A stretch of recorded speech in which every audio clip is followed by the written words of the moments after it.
राधे राधे, जय श्रीमन नारायण। स्वागत है आप सभी का हमारे इस YouTube चैनल में जिसका नाम है आध्यात्मिक चिंतन। मैं हूं आपके साथ सौरभ कृष्ण उपाध्याय। आज हम बात करने वाले हैं जन्माष्टमी के विषय में। गत वर्ष की भांति इस वर्ष भी जन्माष्टमी 2 दिनों में मनाई जा रही है। आम जनमानस में जन्माष्टमी को मनाने को लेकर भ्रम की स्थिति पैदा हो गई है, असमंजस में है क्या करना है। कोई पंचांगकार 15 अगस्त को जन्माष्टमी का उत्सव बता रहे हैं और कोई 16 अगस्त में जन्माष्टमी का पर्व मना रहे हैं। ऐसे में आम जनमानस को क्या करना चाहिए, जो आम सनातनी है उसमें भ्रम की स्थिति पैदा हो गई है। जब भी ऐसी कोई भ्रम की स्थिति आती है, संशय की स्थिति बनती है, तब उस समय शास्त्र हमको मार्ग दिखाते हैं और शास्त्रों से ही हमको सही मार्ग पता लगता है कि हमको किस ओर जाना है, क्या कृत्य करना है। तो आइए शुरू करते हैं आज के इस वीडियो को।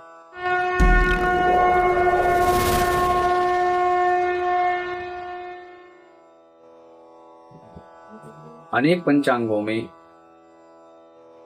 गणना क्रम में भिन्नता होने के कारण से आपस में सामंजस्य नहीं बैठता है और इस कारण अलग अलग पंचांगों में एक ही त्योहार, एक ही पर्व अलग अलग दिनों में लिखा जाता है। गणना ठीक नहीं बैठ रही है क्योंकि उनका आपस में सामंजस्य नहीं है।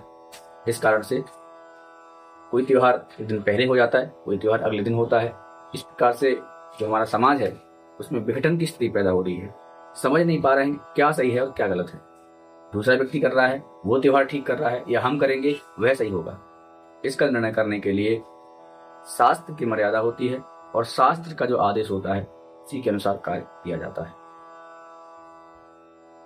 वैसे तो मेरे पास ये निर्णय सागर पंचांग है। इसमें 2 दिनों में जन्माष्टमी का पर्व दिया है।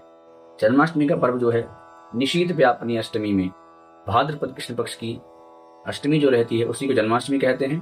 और जब अष्टमी रोहिणी नक्षत्र के साथ में निशीथ व्यापनी होती है, माने अर्धरात्रि में होती है, तब उसको जन्माष्टमी और श्री कृष्ण जयंती के रूप में मनाया जाता है। परंतु इस वर्ष थोड़ा अलग संयोग बन रहा है। 15 अगस्त की रात्रि में 11:51 से अष्टमी लग रही है और अगले दिन 16 अगस्त रात्र 9:35 तक अष्टमी का मान है। तो 16 अगस्त की रात्रि में हमको निश्चित समय में अष्टमी की प्राप्ति नहीं हो रही है। ऐसे में 15 अगस्त को जन्माष्टमी की जाए अथवा 16 अगस्त को मनाई जाए, तो उसमें निर्णय समझने का प्रयास करेंगे। पंचांगकारों ने लिखा है कि निशीथ काल की जो अष्टमी रहती है उसका विशेष महत्व होता है। यहाँ मैं आपको स्पष्ट कर देना चाहता हूँ कि वृंदावन में 16 अगस्त की जन्माष्टमी मनाई जा रही है। श्री कृष्ण जन्मस्थान मथुरा में भी 16 अगस्त को ही जन्माष्टमी का पर्व मनाया जा रहा है। तो ऐसे में जो जन्म स्थान से संबंधित हैं या गुरु परंपरा से वह मनाना चाहते हैं तो वह अपने गुरु परंपरा से करें, अपने विवेक का काम लें, अपनी आचार परंपरा का पालन करें। परंतु पंचांग में जो लिखा है उसके अनुसार तो 15 अगस्त को यानी शुक्रवार के दिन जिनको जन्माष्टमी का व्रत करना है, जन्माष्टमी का पूजन करना है, उनके लिए कहा गया है कि वह जन्माष्टमी स्मार्तों के लिए है। स्मार्त अर्थात जो किसी भी संप्रदाय में अभी नहीं है, सबकी पूजा करते हैं, सब में श्रद्धा रखते हैं, इष्ट की भावना किसी में उनकी नहीं होती, ऐसे लोगों को स्मार्त कहा जाता है। और उनका जीवन स्मृतियों के अनुसार ही चलता है। स्मृति को आधार बना करके उनका जीवन यापन होता है। अपने जीवन में उनके अपने जीवन में स्मृतियों का विशेष महत्व होता है, इसलिए उनको स्मार्त कहा जाता है। वैष्णव परंपरा में सप्तमी वृद्धा अष्टमी को ग्रहण नहीं करते हैं, मतलब सप्तमी से युक्त जो अष्टमी होगी उसको ग्रहण नहीं किया जाता है। भले ही अष्टमी और नवमी को संयुक्त रूप से प्राप्त होने पर उसको ग्रहण कर लिया जाए, उसकी अपेक्षा सप्तमी वाली अष्टमी को ग्रहण नहीं किया जाता है। दूसरी बात, वैष्णव परंपरा में नक्षत्र विशेष से भी जन्माष्टमी का पर्व मनाया जाता है। नक्षत्र रोहिणी नक्षत्र की बहुत महत्वता रहती है। अब इस बार रोहिणी नक्षत्र ना तो 15 अगस्त में है और ना ही 16 अगस्त में है, इसलिए 15 अगस्त की रात्रि में अष्टमी को मान लिया जाए तो अष्टमी जो है निशीथ काल की अष्टमी 15 अगस्त को हमको प्राप्त हो रही है। इसलिए सभी स्मार्तजन 15 अगस्त को ही जन्माष्टमी का व्रत करें, पूजन करें, ऐसा उनसे मेरा आग्रह है।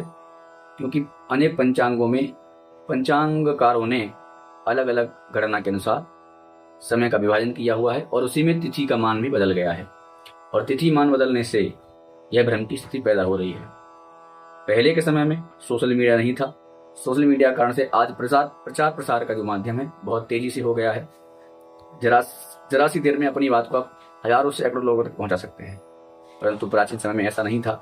सबके क्षेत्रीय पंचांग हुआ करते थे और अपने अपने पंचांग के अनुसार सभी उसका आचरण किया करते थे, और उससे किसी के साथ कोई भी मतभेद, किसी का खंडन मंडन नहीं हुआ करता था।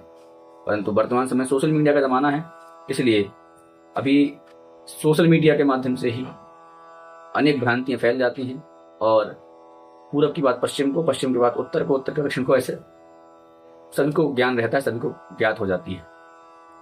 तो इस कारण से भ्रांति पैदा हुई है।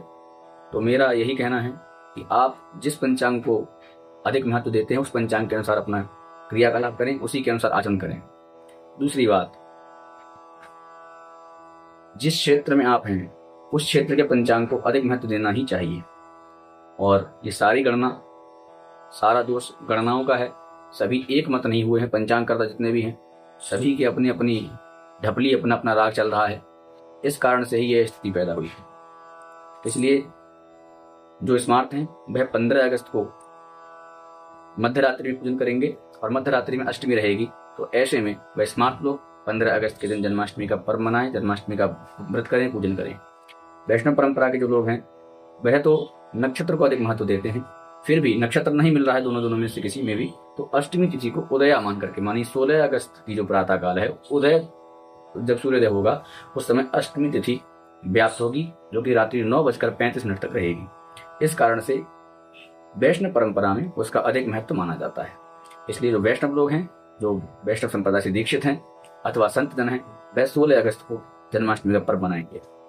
यहाँ ध्यान देने की बात यह भी है, मुख्य मंदिरों में 16 अगस्त को ही जन्माष्टमी का पर्व मनाया जा रहा है, और मथुरा की जन्मभूमि पर, जन्म स्थान पर भी 16 अगस्त का ही जन्माष्टमी पर्व मनाया जा रहा है। परंतु वृंदावन में मलुक पीठ जो है, मलुक पीठ में, जो कि रामानंद संप्रदाय की पीठ है, वहां पर 17 अगस्त को जन्माष्टमी मनाई जाएगी। ऐसे ही वृंदावन के रंग मंदिर में 18 अगस्त को भी जन्माष्टमी का पर्व मनाया जाएगा, क्योंकि उनकी सबकी अपनी अपनी गुरु परंपराएं हैं, सबकी अपनी आचार्य निष्ठा है, और आचार वचनों का पालन करते हुए ही वे अपना अपना आचरण करेंगे। आप सभी से मेरा यही कहना है कि यदि आप किसी संप्रदाय से दीक्षित हैं तो उस संप्रदाय के अनुसार अपने आचार्य परंपरा का, अपने संप्रदाय की नियमों का पालन करते हुए उसी का निर्वहन करें। यदि आप किसी भी संप्रदाय से दीक्षित नहीं हैं तो आप 15 अगस्त को ही निसंकोच भाव से 15 अगस्त को बड़े ही धूमधाम से भगवान श्री कृष्ण का जन्मोत्सव मनाएंगे और भगवान की कृपा को प्राप्त करें। जय श्री राधे, जय श्री श्याम, जय जय श्रीमन नारायण।